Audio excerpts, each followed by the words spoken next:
So, what do you think? Is overprinting actually hurting Magic long term?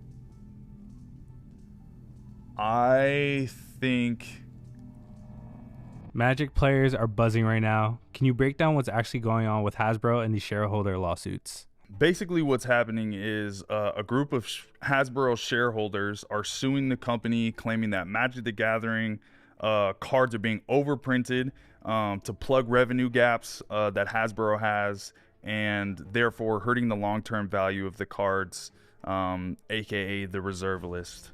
And who are they pointing the finger at and why? So the finger is pointed at the CEO, Chris Cox, saying that he pushed aggressive print runs to boost short-term revenue.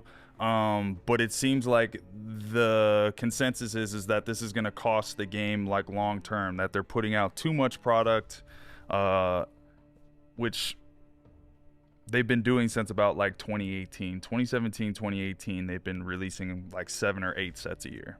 And why should everyday Magic players and collectors actually care about this? The value of your cards and the collections that you have built up to this point, like there are a lot of people that put like their life savings is kind of into their Magic the Gathering collection.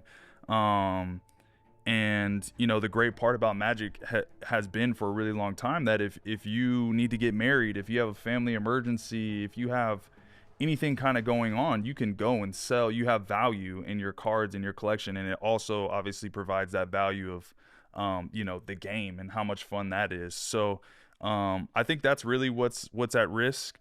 I'm not sure that this is true. I know that it's been trending this way. I've noticed it's more so the vintage cards. Like, you know, everything in alpha and beta has been going down for a good while, and I think that's, you know, majority of the shareholders probably invested heavily into those cards. So I'd be interested to see more of the details of the lawsuit. But yeah, this thing is kind of crazy. And to be fair, these are still allegations, but big picture, what's the real debate here? I mean, I think, you know, the question that I ask is how does WotC create balance? How do you provide, you know, availability and accessibility to the players of the game? And how do you also contribute to the collectors side of things? Because I'm both. I'm a player and I love to collect. I love to collect in general. And if you want to grow the game and you want to grow the brand of Magic and grow your company, which is what everybody is in the business in business to do, they're ultimately trying to grow the company. There's an opportunity to grow Magic the Gathering on the collector side of things, and we have seen how significant that can be with the Lord of the Rings, the One Ring. Obviously, that's the biggest, you know, one of the biggest purchases in Magic history. You've got, you know, the Soul Stones, and you've got the Golden Chocobos and the Neon Chocobos, and you've got the Avatar, you know, special edition card. Like, all these cards are amazing and so fun to collect, and it's bringing people from outside of the game into the game from a collectible standpoint. And then to me, if somebody comes in to collect, like, the chances of me getting them to actually play the game are very high because I believe that the game is just so good. So yeah. So, what do you think? Is overprinting actually hurting Magic long term? I think here's what I would propose.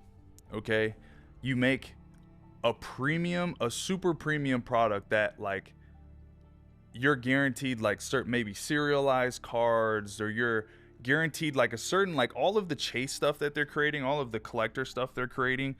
Really create a product that only speaks to that. And then you've got the collector boxes that are like somewhere in between. And then you lower the prices significantly of the play boosters so that more people can get those copies of the cards, and the accessibility problem is addressed, and then the collectability side is also addressed. So I think that's a great way to find balance, you know, within the inner battle that they constantly have, which is collector versus accessibility and card value, all those things.